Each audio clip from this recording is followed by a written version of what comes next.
Hello friends, myself Rino Mariam.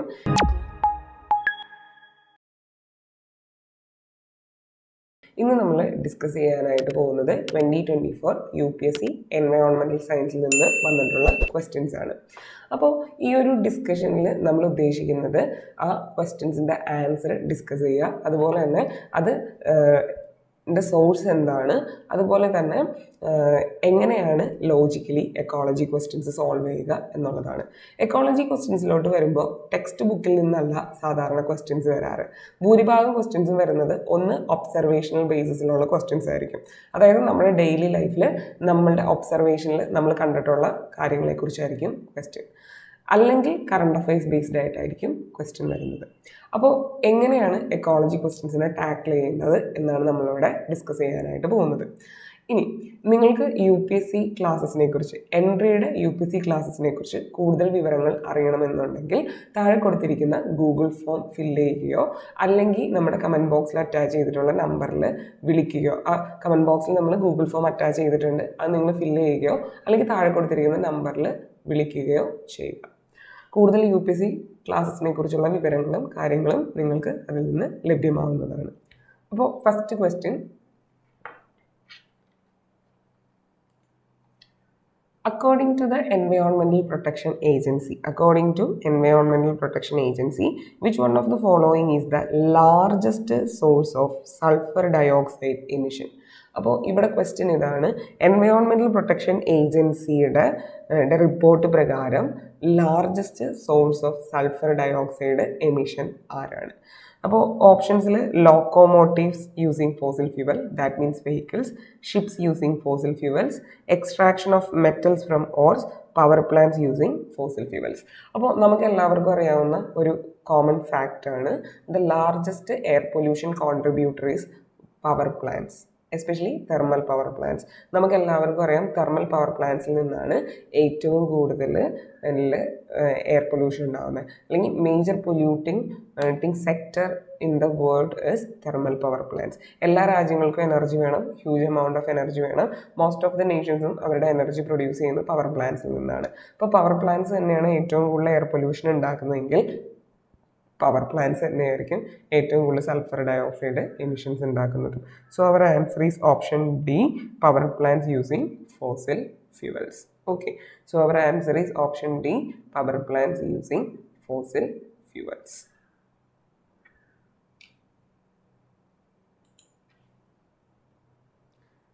Next ക്വസ്റ്റ്യനിൽ നമുക്ക് നോക്കാം.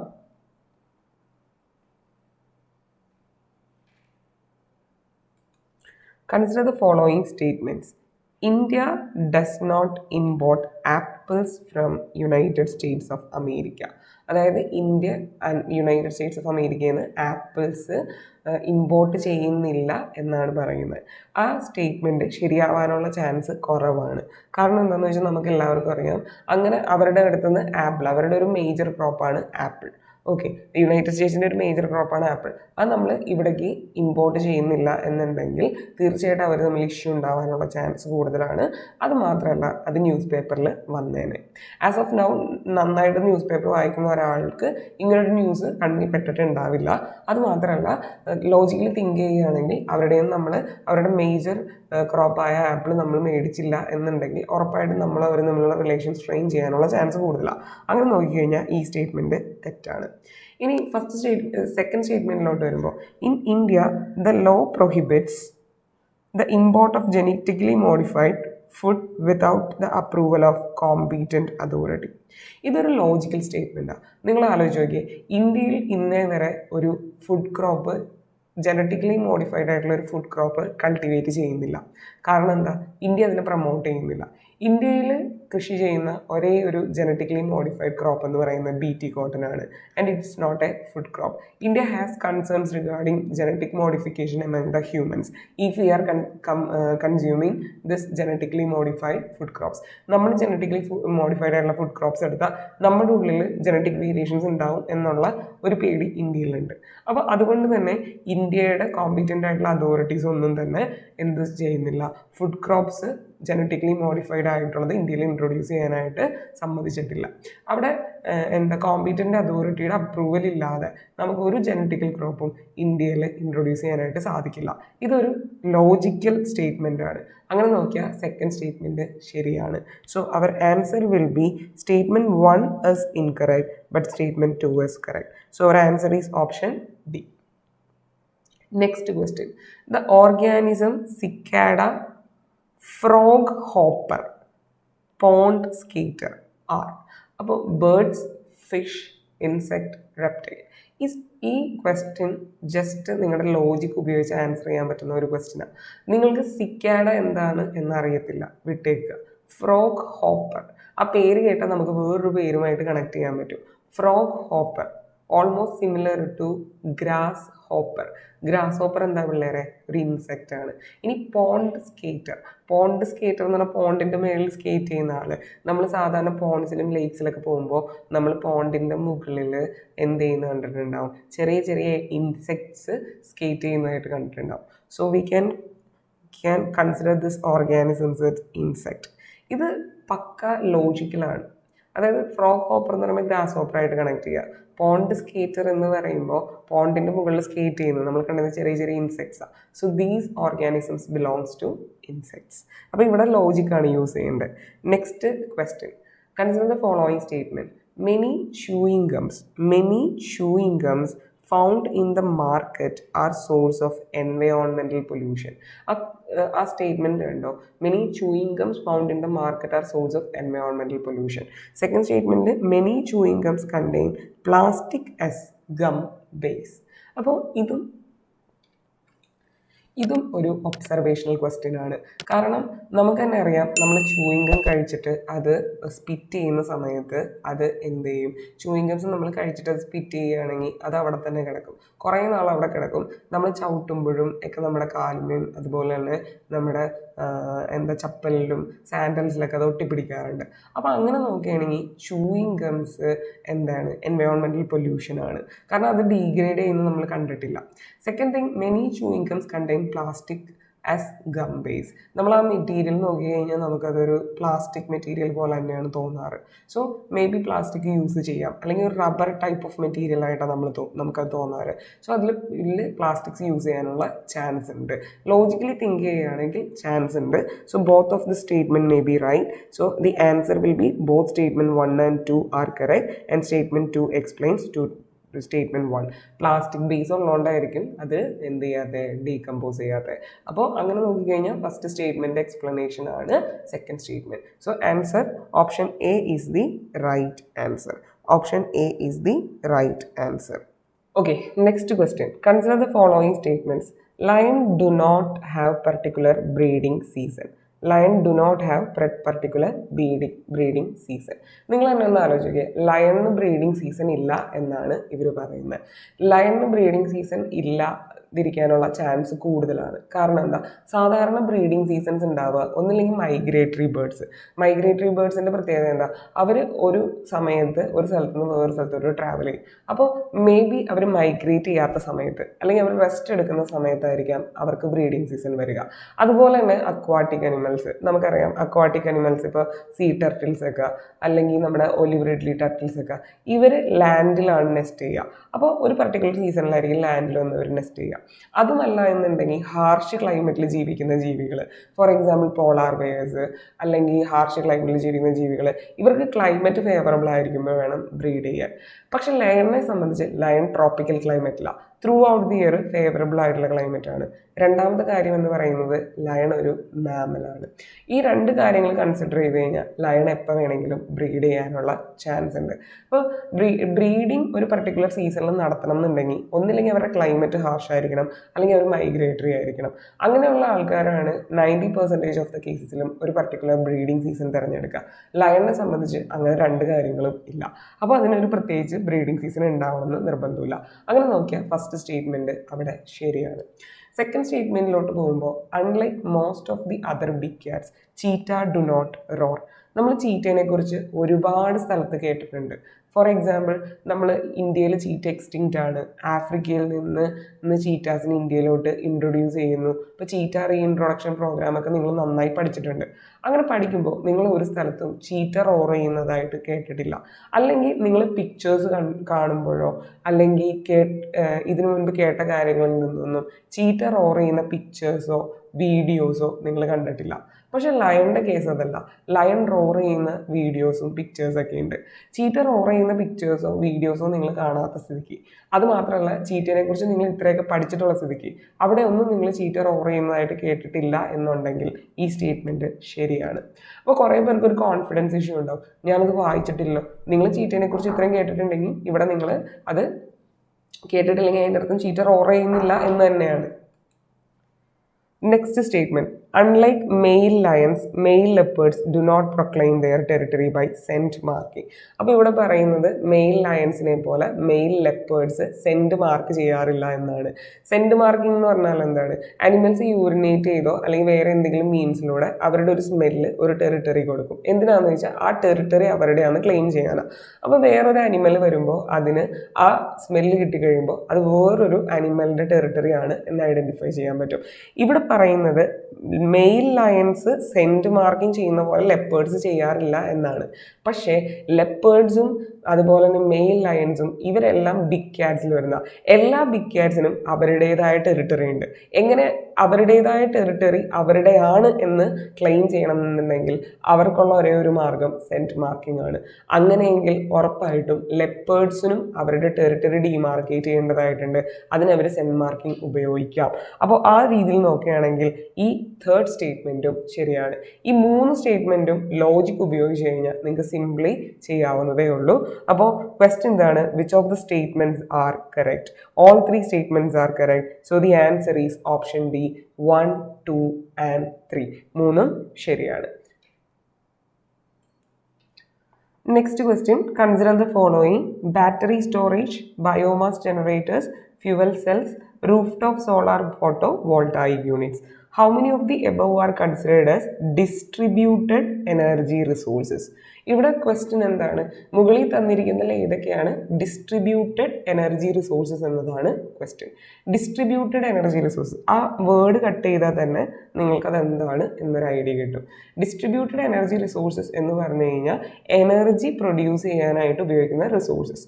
പക്ഷെ അത് ഡിസ്ട്രിബ്യൂട്ടഡ് ആയിട്ടാണ് ഇരിക്കുന്നത്. ആർക്ക് വേണമെങ്കിലും എവിടെ വേണമെങ്കിലും ആ ഒരു എനർജി റിസോഴ്സ് എനർജി പ്രൊഡ്യൂസ് ചെയ്യാനായിട്ട് ഉപയോഗിക്കാം. അതുകൊണ്ടാണ് ഡിസ്ട്രിബ്യൂട്ടഡ് എന്ന് പറയുക.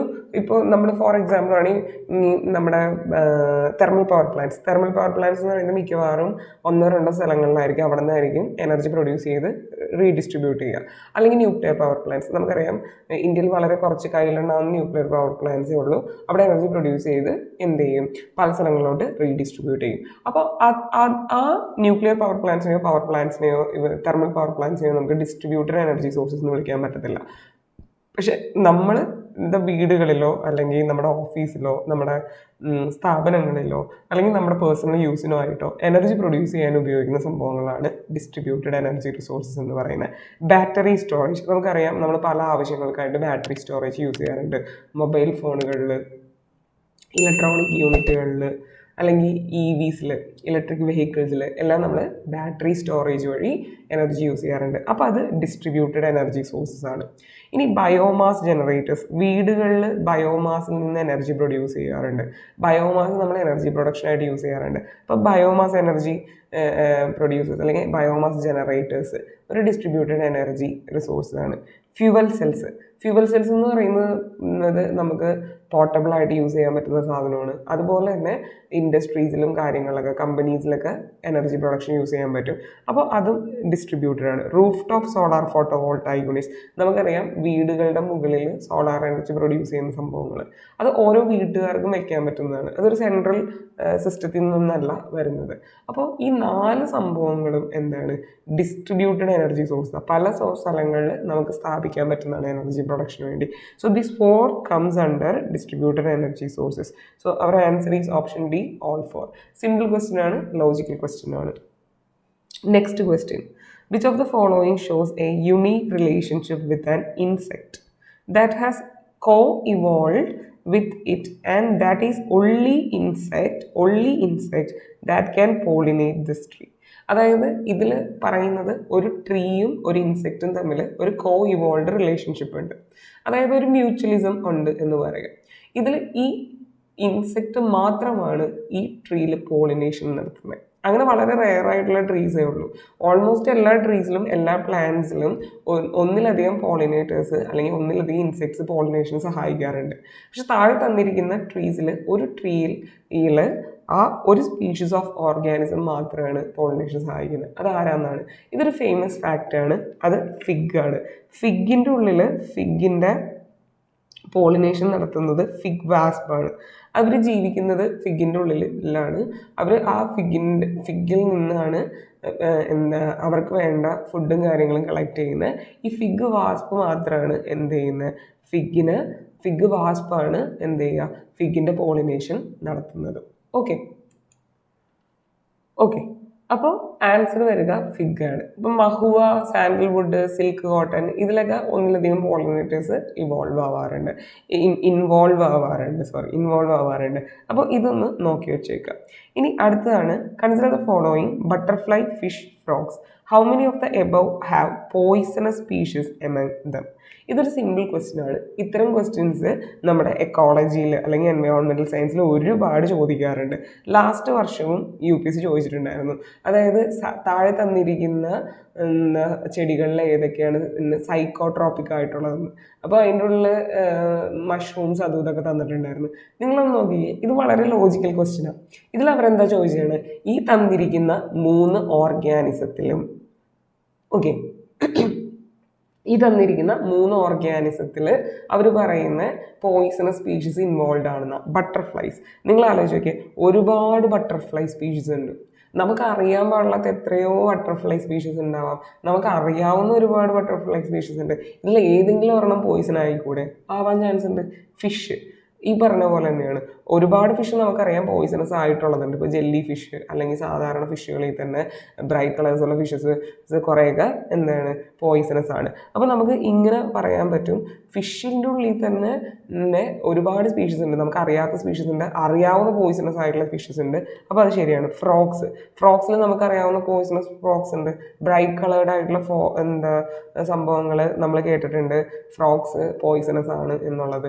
അപ്പോൾ ഈ ഒരു ഓർഗാനിസത്തിന് എടുക്കുമ്പോൾ, അതിൻ്റെ ഡിഫറെൻറ്റ് കൈൻഡ്സ് ഓഫ് സ്പീഷീസ് എടുക്കുമ്പോൾ അതിൽ ഏതെങ്കിലും ഒരെണ്ണം പോയിസണസ് ആവാനുള്ള ചാൻസ് കൂടുതലാണ്. സോ ആൻസർ ഓൾ 3 ആണ്, ഓപ്ഷൻ സി. ഇനി ഈ നേരെ മറിച്ച് വേറൊരു ക്വസ്റ്റ്യൻ ആണ്. താഴെ തന്നിരിക്കുന്നതിൽ ഏതൊക്കെ സ്പീഷീസിനാണ് ബ്രൈറ്റ് കളേഴ്സ് ഉള്ളത്, അല്ലെങ്കിൽ ഏതൊക്കെ ഓർഗാനിസത്തിനാണ് ബ്രൈറ്റ് കളേഴ്സ് ഉള്ള സ്പീഷീസ് ഉള്ളത്? ഇതിലെല്ലാത്തിനും ഉണ്ടാവാം. അല്ലെങ്കിൽ ചോദിക്കാൻ, താഴെ തന്നിരിക്കുന്നതിൽ ഏതൊക്കെയാണ് സൈക്കോട്ടിക് ഡ്രഗ്സ് ആയിട്ട് യൂസ് ചെയ്യാൻ പറ്റുന്നത്? എല്ലാത്തിനെയും വേണമെങ്കിൽ യൂസ് ചെയ്യാൻ പറ്റും. കാരണം ഇങ്ങനെ ചോദിക്കുമ്പോൾ ഒരു ഓർഗാനിസത്തിൽ തന്നെ നമ്പർ ഓഫ് സ്പീഷീസ് ഉണ്ട്. നമുക്ക് അറിയാൻ പാടില്ലാത്ത ഒരുപാട് സ്പീഷീസ് ഉണ്ട്. അറിയാവുന്ന കയ്യിൽ എണ്ണാൻ പറ്റാത്ത അത്രയും സ്പീഷീസുകളുണ്ട്. ഇതിലേതെങ്കിലുമൊക്കെ ഒരെണ്ണം, ഇതിലേതെങ്കിലുമൊക്കെ ഒരു പ്രോപ്പർട്ടി കാണിക്കാനുള്ള ചാൻസ് കൂടുതലാണ്. അങ്ങനെയെങ്കിൽ ആൻസർ സി ആണ്, all 3. Next question, with reference to perfluoroalkaline or perfluoroalkyl substances that are used in making many consumer products. Consider the following statement. ഇവിടെ ഒരു കെമിക്കലിനെ കുറിച്ചാണ് ചോദ്യം. സാധാരണഗതിയിൽ UPSC കെമിക്കൽസിനെ കുറിച്ച് ക്വസ്റ്റ്യൻ ചോദിക്കാറുണ്ട്. അങ്ങനെയുള്ള ഒരു ക്വസ്റ്റ്യൻ ആണ് ഇത്. ഇവിടെ ചോദിച്ചേക്കുന്നത് പെർഫ്ലൂറോആൽക്കലൈൻ അല്ലെങ്കിൽ പെർഫ്ലൂറോആൽക്കൈൽ സബ്സ്റ്റൻസിനെ കുറിച്ചാണ്. നോക്കാം. Perfluoroalkyl substances are found to be widespread in drinking water, food packing materials etcetera. അവിടെ നിൽക്കട്ടെ, ചാൻസ് ഉണ്ട്. ഒരുപാട് ഡിഫറെൻറ്റ് കൈൻഡ്സ് ഓഫ് ഫുഡ്സ് നമ്മൾ ഉപയോഗിക്കാറുണ്ട്. ഒരുപാട് different kinds of packing material നമ്മൾ ഇത് ചെയ്യാറുണ്ട്. അതുണ്ടാവാനുള്ള ചാൻസ് ഉണ്ട്. ഇനി PFAs are not easily degraded in the environment. എന്നിട്ട് തേർഡ് സ്റ്റേറ്റ്മെൻറ്റിലോട്ട് പറയുകയാണ്, the persistent exposure to PFAS can lead to bioaccumulation. ഇവിടെ വായിച്ചു കഴിഞ്ഞാൽ നിങ്ങൾക്ക് ഒരു കാര്യം ക്ലിയർ ആവും. Second and third statement complement ചെയ്യുന്നുണ്ട് ഈച്ച് അതർ. കാരണം എന്താണെന്ന് വെച്ചാൽ സെക്കൻഡ് സ്റ്റേറ്റ്മെൻറ്റിൽ അവർ പറയുന്നുണ്ട് PFAs ഈസിലി ഡീഗ്രേഡ് ചെയ്യില്ല. അങ്ങനെ ഈസിലി ഡീഗ്രേഡ് ചെയ്യില്ലെങ്കിൽ ഉറപ്പായിട്ടും അത് ബയോ അക്യൂമുലേഷന് കാരണമാവും. ഇനി ഒരു കാര്യം ആലോചിക്കുക, തേർഡ് സ്റ്റേറ്റ്മെന്റിന് തന്നെ ഒരു എക്സിസ്റ്റൻസ് ഇല്ല. ബയോ അക്യൂമുലേഷൻ നടക്കണം എന്നുണ്ടെങ്കിൽ ഉറപ്പായിട്ടും ആ കെമിക്കല് എന്ത് ചെയ്യാൻ പാടില്ല, ഈസിലി ഡീഗ്രേഡ് ചെയ്യാൻ പാടില്ല. ഈസിലി ഡീഗ്രേഡ് ചെയ്യുന്ന കെമിക്കൽ ഒരിക്കലും ബയോ അക്യൂമുലേഷന് കാരണമാവില്ല. അപ്പോൾ തേർഡ് സ്റ്റേറ്റ്മെന്റ് ശരിയാണെങ്കിൽ സെക്കൻഡ് സ്റ്റേറ്റ്മെന്റ് ഉറപ്പായിട്ടും ശരിയായേ പറ്റൂ. അപ്പോൾ ഒരിക്കലും തേർഡിനും ടൂവിനും സെപ്പറേറ്റ് എക്സിസ്റ്റൻസ് ഉണ്ട് എന്ന് പറയാൻ പറ്റില്ല. അങ്ങനെയെങ്കിൽ ഓപ്ഷൻ സിയും നമുക്ക് കട്ട് ചെയ്യാം, ഓപ്ഷൻ എയും കട്ട് ചെയ്യാം. Then it's A question between B and C. അപ്പോൾ ബി ആൻഡ് സിയിലാണ് ഇവിടെ നമ്മുടെ ക്വസ്റ്റ്യൻ കിടക്കുന്നത്. ഇനി നോക്കിക്കേ, ബയോ അക്യൂമുലേഷന് കാരണമാവുന്നുണ്ട്, എൻവയോൺമെന്റിൽ അത് ഡീഗ്രേഡ് ചെയ്യുന്നില്ല എന്നൊക്കെ നമ്മൾ പറയണം എന്നുണ്ടെങ്കിൽ ഉറപ്പായിട്ടും അത് നമ്മുടെയും ബോഡിയിലെത്തുന്ന സംഭവമായിരിക്കാം. പിന്നെ അത് മാത്രമല്ല, ഈ ഒരു കെമിക്കൽ നമ്മൾ വൈഡ് വെറൈറ്റി ഓഫ് ഫുഡും ഡ്രിങ്കിങ് വാട്ടറൊക്കെ യൂസ് ചെയ്യുന്നുണ്ട്. ബയോ അക്യൂമുലേഷൻ ഉണ്ടാവും എന്ന് പറയുമ്പോൾ നമുക്കതിൽ ഊഹിക്കാവുന്നേ ഉള്ളൂ ഈ സാധനം നമ്മുടെ മേത്തും അക്യൂമുലേറ്റ് ചെയ്യപ്പെടാം. അതും ഇത് വേണമെങ്കിൽ food, water, drinking water, packing മെറ്റീരിയൽസിലൊക്കെ ഉണ്ടാവാം. ഓക്കെ, അതുകൊണ്ടായിരിക്കുമല്ലോ ബയോ അക്യൂമുലേഷൻ നടക്കുന്നത്. ഇത് ഫുഡിലും വാട്ടറിലും ഉള്ളതുകൊണ്ടായിരിക്കും ബയോ അക്യൂമുലേഷൻ നടക്കുന്നത്. അപ്പോൾ ഇതും ശരിയാണ്. അങ്ങനെ നോക്കി ഈ 3 സ്റ്റേറ്റ്മെൻറ്റ് ശരിയാണ്. ആൻസർ ഓപ്ഷൻ ഡി ആണ് വരിക. 1, 2 and 3. Next question. Carabid beetles, centipedes, flies, termite, wasp. Parasitoid species are found in how many of the above kind of organism?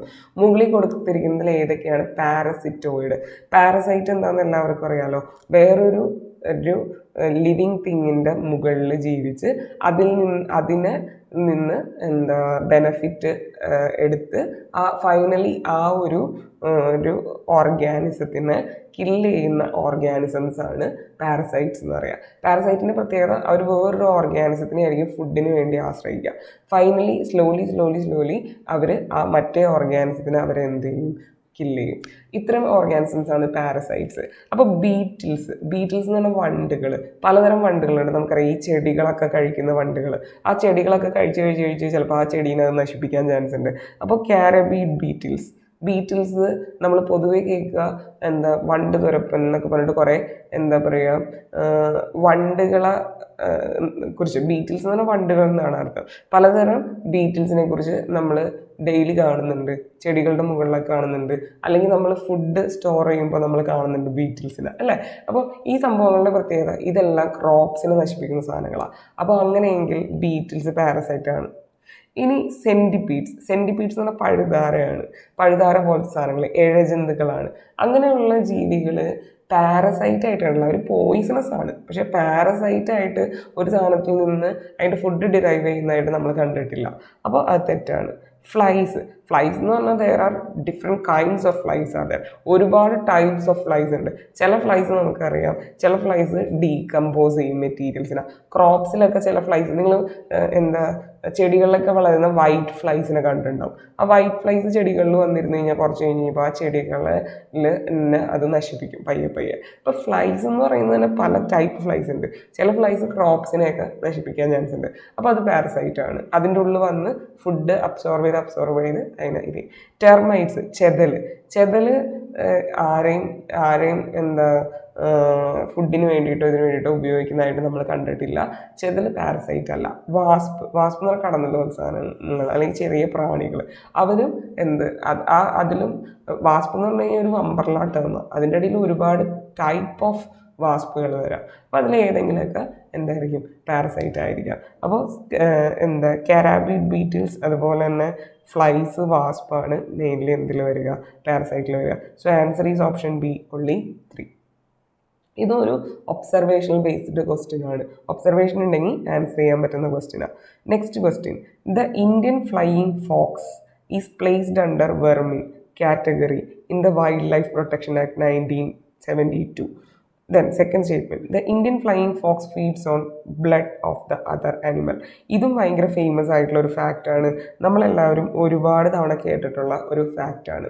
അപ്പോൾ ഫ്ലൈയിങ് ഫോക്സിനെ കുറിച്ച് നമുക്കറിയാം. ഫ്ലൈയിങ് ഫോക്സ് ഫേമസ് ആവുന്നതിന് വെർമിനായോണ്ടാണ് നമ്മൾ പഠിക്കുന്നുണ്ട്. അപ്പോൾ അത് ശരിയാണ്. ഇനി രണ്ടാമത്തെ കാര്യം, ഫ്ലൈയിങ് ഫോക്സിനെ വിളിക്കുന്ന വേറൊരു പേരാണ് ഫ്രൂട്ട് ബാറ്റ്സ്. അത് ഫ്ലൈയിങ് ഫോക്സിനെ കുറിച്ച് ഇതിനു മുമ്പും പല ആർട്ടിക്കിൾസിൽ നമ്മൾ വായിച്ചിട്ടുണ്ട്. എനിക്ക് തോന്നുന്നു UPSC തന്നെ പണ്ട് ഫ്ലൈയിങ് ഫോക്സിനെ കുറിച്ച് ക്വസ്റ്റ്യനും ചോദിച്ചിട്ടുണ്ട്. അപ്പോൾ ഇതിന് ഫുഡ് ബാറ്റ്സ് എന്ന് പറയുന്നെങ്കിൽ അത് ബ്ലഡ് അല്ല ഫീഡ് ചെയ്യുന്ന ഫ്രൂട്ട്സ് ആണ്. അപ്പോൾ ഈ സ്റ്റേറ്റ്മെൻറ്റ് തെറ്റാണ്. So answer is option C. Statement 1 is correct but statement 2 is incorrect. Option C is the right answer. അപ്പോൾ അതൊന്ന് ഓർത്തിരിക്കുക. ഓപ്ഷൻ 1 ശരിയാണ്, ഓപ്ഷൻ 2 റോങ് ആണ്. ഇത് ഫേമസ് സ്പീഷീസ് ആണ്, നമ്മുടെ ബുക്കിലും ന്യൂസ് പേപ്പറിലും കറണ്ട് അഫയേഴ്സിലൊക്കെ വരുന്ന സാധനമാണ്. അതുകൊണ്ട് പഠിച്ചേ പറ്റത്തുള്ളൂ. ഇത് കറണ്ട് അഫയേഴ്സ് ബേസ്ഡ് ക്വസ്റ്റ്യൻ ആണ്. Okay, next question. ഇവിടെ കൺട്രിയും അനിമൽസും ആണ് തന്നിരിക്കുന്നത്. ഒരു സൈഡിൽ കൺട്രി തന്നിട്ടുണ്ട്, അപ്പുറത്തെ സൈഡിൽ അനിമൽസ് ആണ് തന്നിരിക്കുന്നത്. Brazil indri, Indonesia elk, Madagascar bonobo. അപ്പോൾ ഈ ഒരു ക്വസ്റ്റ്യൻ ചെയ്യണമെന്നുണ്ടെങ്കിൽ നമ്മൾ ഏകദേശം ഈ സംഭവങ്ങളെക്കുറിച്ച് അറിഞ്ഞിരിക്കണം. എൽക്ക് നിങ്ങൾ കേട്ടിട്ടുണ്ടാവും, ചിലപ്പോൾ ഇൻട്രിയും ബോണോബോയും നിങ്ങളെ സംബന്ധിച്ച് പുതിയ സംഭവങ്ങൾ ആയിരിക്കും. ഇൻട്രി എന്ന് പറയുന്നത് മഡഗാസ്കറിൽ കാണുന്ന ഒരു തരം ലെമുറാണ്. മഡഗാസ്കറിൽ കാണുന്ന ഒരു തരം ലെമുറാണ് മഡഗാസ്കർ. അപ്പോൾ അതൊന്ന് നോക്കി വെച്ചോ. ഇനിയുള്ള പരീക്ഷകളിൽ ഇൻട്രീനെ കുറിച്ചുള്ള കൂടുതൽ ക്വസ്റ്റ്യൻസ് കിട്ടും. നമ്മുടെ നാട്ടിലെ കുട്ടിത്തേവാങ്കില്ലേ, അതിനെ കൂട്ടിരിക്കുക ഈ സാധനത്തിനൊക്കെയാണ് സ്ലെൻഡർ ലോറിസ് ഓർ കുട്ടിത്തേവാങ്ക് എന്ന് പറയും. സ്ലെൻഡർ ലോറിസിനെ കൂട്ടാണ് ഇൻട്രി ഇരിക്കുന്നത്. പക്ഷേ ഇറ്റ്സ് എ ജയൻറ്റ് ജയൻറ്റ് ലെമുറാണ് ഇൻട്രി. അത് മഡഗാസ്കറിൽ കണ്ടുവരുന്ന ഒരു ജീവിയാണ്. അപ്പോൾ ഫസ്റ്റത്തെ തെറ്റാ. ഇനി എൽക്ക് എന്ന് പറയുന്നത് നമ്മുടെ നോർത്ത് അമേരിക്ക, യൂറോപ്പ്, ഏഷ്യയിലൊക്കെ മൗണ്ടനസ് റീജിയനിൽ കാണുന്നതാണ് എൽക്ക്. അത് ഇന്തോനേഷ്യയിൽ ഉണ്ടാവില്ല. അത് മൗണ്ടനസ് റീജിയനിലാണ് മെയിനായിട്ട് കാണുക. ഒരുതരം മാൻവർഗമാണ്. അത് സൗത്ത് അമേരിക്ക, യൂറോപ്പ്, ഏഷ്യയിലൊക്കെ മൗണ്ടനസ് റീജിയനിൽ കാണുക. അപ്പോൾ അത് തെറ്റാണ്. ഇനി ബോണബോ എന്ന് പറയുന്നത് കോങ്കോയിൽ കാണുന്ന ഒരു തരം മങ്കി സ്പീഷീസ് ആണ്. ചിമ്പാൻസിയുടെ തന്നെ ഒരു സ്മോളർ വേർഷൻ. പക്ഷേ ചിമ്പാൻസിന്ന് അതിന് വ്യത്യാസമുണ്ട്.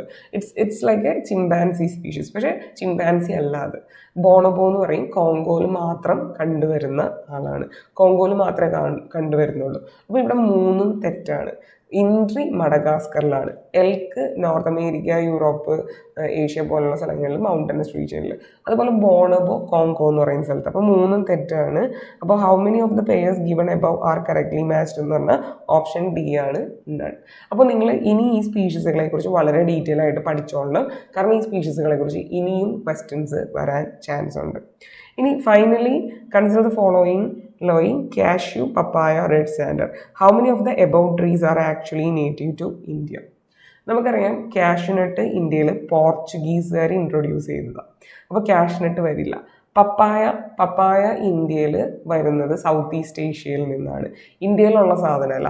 സൗത്ത് ഈസ്റ്റ് ഏഷ്യയിൽ അത് വരുന്നത് സെൻട്രൽ അമേരിക്കയിൽ നിന്നാണ്. ഈ പപ്പായ എന്ന് പറയുന്നത് സെൻട്രൽ അമേരിക്കയുടെ നേറ്റീവ് സ്പീഷീസാണ്. അവിടെ നിന്ന് കൊളോണൈസേഴ്സ് ഇൻട്രൊഡ്യൂസ് ചെയ്തതാണ് സൗത്ത് ഈസ്റ്റ് ഏഷ്യയിൽ പപ്പായ. പിന്നെ അത് ഏഷ്യ മൊത്തം വ്യാപിച്ചു. അങ്ങനെയാണ് ഇന്ത്യയിലോട്ട് അത് വരുന്നത്. അപ്പോൾ പപ്പായ വരില്ല. Red Sanders, this is very very important species. Already UPSC ചോദിച്ചിട്ടുള്ള സ്പീഷീസ് ആണ് റെഡ് സാൻഡേഴ്സ് അല്ലെങ്കിൽ രക്തചന്ദനം. നമുക്കറിയാം ഇന്ത്യയിൽ അത് ഈസ്റ്റേൺ ഗാർഡ്സിൻ്റെ അവിടെയാണുള്ളത്. തമിഴ്നാട്ടിലാണ് മെയിനായിട്ട് ഉള്ളത്. അപ്പോൾ റെഡ് സാൻഡേഴ്സിനെ കുറിച്ച് ഡീറ്റെയിൽ ആയിട്ട് നോക്കി വെച്ചോ, ഇനിയും ക്വസ്റ്റ്യൻസ് വരും. അത് ഇന്ത്യയുടെ നേറ്റീവ് സ്പീഷീസാണ്. അപ്പോൾ ഓൺലി 1 സ്പീഷീസ് മാത്രമാണ് ഇന്ത്യയിൽ നേറ്റീവായിട്ട് ഉള്ളത്. അപ്പോൾ ഇത്രയും ക്വസ്റ്റ്യൻസ് ആണ് നമുക്ക് എക്കോളജി അല്ലെങ്കിൽ എൻവയോൺമെൻറ്റൽ സയൻസിൽ നിന്ന് UPSC ചോദിച്ചിട്ടുള്ളത്. ഈ ക്വസ്റ്റ്യൻസ് ഭൂരിഭാഗവും തന്നെ കറണ്ട് അഫയേഴ്സ് ബേസ്ഡ് അല്ലെങ്കിൽ പ്രീവിയസ് ഇയർ ക്വസ്റ്റ്യൻസ് ബേസ്ഡ്, അതും അല്ലെങ്കിൽ ഒബ്സർവേഷണൽ ബേസ്ഡ് ആണ്. 2023 ഓൺവേർഡ്സ് UPSC പ്രിലിംസിൽ എക്കോളജിയിൽ വരുന്ന ക്വസ്റ്റ്യൻസ് എല്ലാം തന്നെ ഒബ്സർവേഷണൽ ബേസ്ഡ് ക്വസ്റ്റ്യൻസ് ആണ്. അവിടെ നമ്മൾ നമ്മുടെ ഒബ്സർവേഷണൽ സ്കിൽസും അതുപോലെ തന്നെ ലോജിക്കൽ തിങ്കിങ്ങും ഉപയോഗിച്ചാൽ മാത്രമേ നിങ്ങൾക്കിത് ആൻസർ ചെയ്യാനായിട്ട് പറ്റത്തുള്ളൂ. അപ്പോൾ എൻ്റെ ഒരു റിക്വസ്റ്റ് എന്ന് പറയുന്നത്, നിങ്ങൾ പ്രീവിയസ് ഇയർ ക്വസ്റ്റ്യൻ പേപ്പേഴ്സ് എല്ലാം തന്നെ എക്കോളജിക്കായിട്ട് റെഫർ ചെയ്യുക. അതിൽ തന്നിരിക്കുന്ന ഓപ്ഷൻസ് ഡീറ്റെയിൽ ആയിട്ട് പഠിക്കുക. പിന്നെ കൂടുതൽ ഒബ്സർവേഷൻ അനിമൽസിൻ്റെ കാര്യത്തിലും പ്ലാന്റ്സിൻ്റെ കാര്യത്തിലും നിങ്ങൾക്ക് ഉണ്ടായിരിക്കണം. ബേസിക് നോളജ് ഉണ്ടായിരിക്കണം. എന്നാലും നിങ്ങൾക്ക് ആൻസർ ചെയ്യാനായിട്ട് സാധിക്കും. Takshashila IAS academy. Aspire, enrol, achieve.